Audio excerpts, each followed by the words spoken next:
মসুরের ডাল বাংলার প্রতিটি ঘরের খাবারের টেবিলের অপরিহার্য একটি উপাদান। আমি এমন অনেক পরিবার দেখেছি যারা প্রতিদিন তাদের খাবারের লিস্টে মসুরের ডালটা অবশ্যই রাখেন। আর যারা প্রতিদিনের এরকম ডাল খেতে একঘেয়েমি বোধ করছেন, আজকে তাদের জন্য মজাদার একটি ঘন করে রান্না করা মসুরের ডালের রেসিপি নিয়ে এসেছি। ঘন করে মসুরের ডাল শুধু পুষ্টি নয়, স্বাদের দিক থেকেও কিন্তু এক অনন্য উচ্চতায় নিয়ে যায়। হ্যালো এভরিওয়ান, আসসালামু আলাইকুম, ওয়েলকাম টু সুপর্ণাজ কিচেন। আজকের ডাল রান্নার জন্য এখানে আমি যে ছোট মসুরের ডালটা রয়েছে সেটাই ধুয়ে নিয়েছি ভালো করে।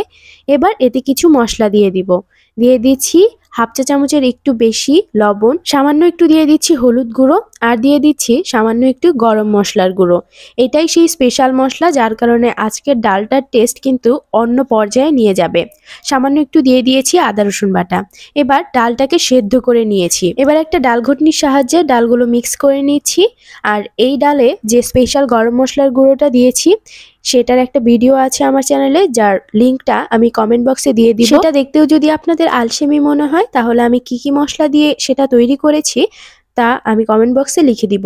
এবার ডালটা বাগার দেওয়ার পালা। তার জন্য এখানে সয়াবিন তেল দিয়েছি, আর তাতে দিয়ে দিয়েছি রসুন কুচি, পেঁয়াজ কুচি এবং একটা কাঁচামরিচ কুচি। যেহেতু এটা আমি আমার মেয়ের জন্য রান্না করছি তাই এখানে আমি কোনো প্রকার ঝাল দিচ্ছি না। আপনারা কিন্তু ডালটা সেদ্ধ করার সময় মরিচের গুঁড়ো দিবেন, আর এই পর্যায়ে শুকনা মরিচ দিতে পারেন কাঁচামরিচের পাশাপাশি, তাহলে কিন্তু ডালের টেস্টটা আরও বেশি বেড়ে যাবে।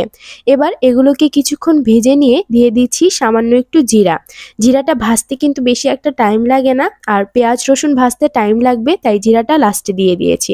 জিরাটা ভাজা হয়ে গেলে দিয়ে দিলাম সেদ্ধ করে রাখা ডাল। দেখুন ডালটার চেহারাটাই কিন্তু বলে দিচ্ছে এটা খেতে ঠিক কতটা টেস্টি হবে। ডালটা নামানোর আগেই দিয়ে দিলাম ধনেপাতা কুচি। লাস্ট পর্যায়ে ডালে অ্যাড করা এই ধনেপাতাগুলো যে ডালে কি পরিমাণ একটা ফ্লেভার যুক্ত করে এটা আমি আপনাদের বলে বোঝাতে পারবো না। এর জন্য কিন্তু বাসায় অবশ্যই আপনাদের এই ডালটা রান্না করে খেতে হবে।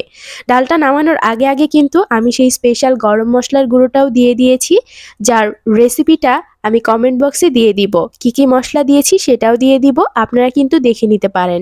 সেই মশলাটার কারণে কিন্তু আজকের ডালের ফ্লেভারটা মারাত্মক লেভেলে চলে যায়। এটি যেমন ভাত, রুটি বা পরোটার সাথে জমে যায়, তেমনই সহজেই স্বাস্থ্যকর ডায়েটের একটি গুরুত্বপূর্ণ অংশ হয়ে ওঠে। ঘন করে রান্না করা মসুরের ডাল ভিন্ন এক স্বাদের অনুভূতি দেয়।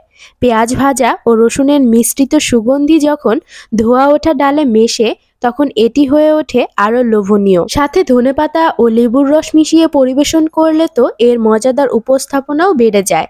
শীতের সন্ধ্যা বা বর্ষার দুপুর যে কোনো সময় এই ডাল এক প্লেটে এনে দেয় উষ্ণতার স্বাদ। ঘন মসুরের ডাল প্রোটিনের একটি চমৎকার উৎস। আপনারা চাইলেই সহজে এটি তৈরি করে নিতে পারেন। আশা করছি আপনাদের কাছে আজকের রেসিপিটা ভালো লেগেছে। ভালো লেগে থাকলে চ্যানেলটি সাবস্ক্রাইব করে পাশে থাকা বেল আইকনটি ক্লিক করে দিতে পারেন এরকম মজার রেসিপি পাওয়ার জন্য। আল্লাহ হাফেজ।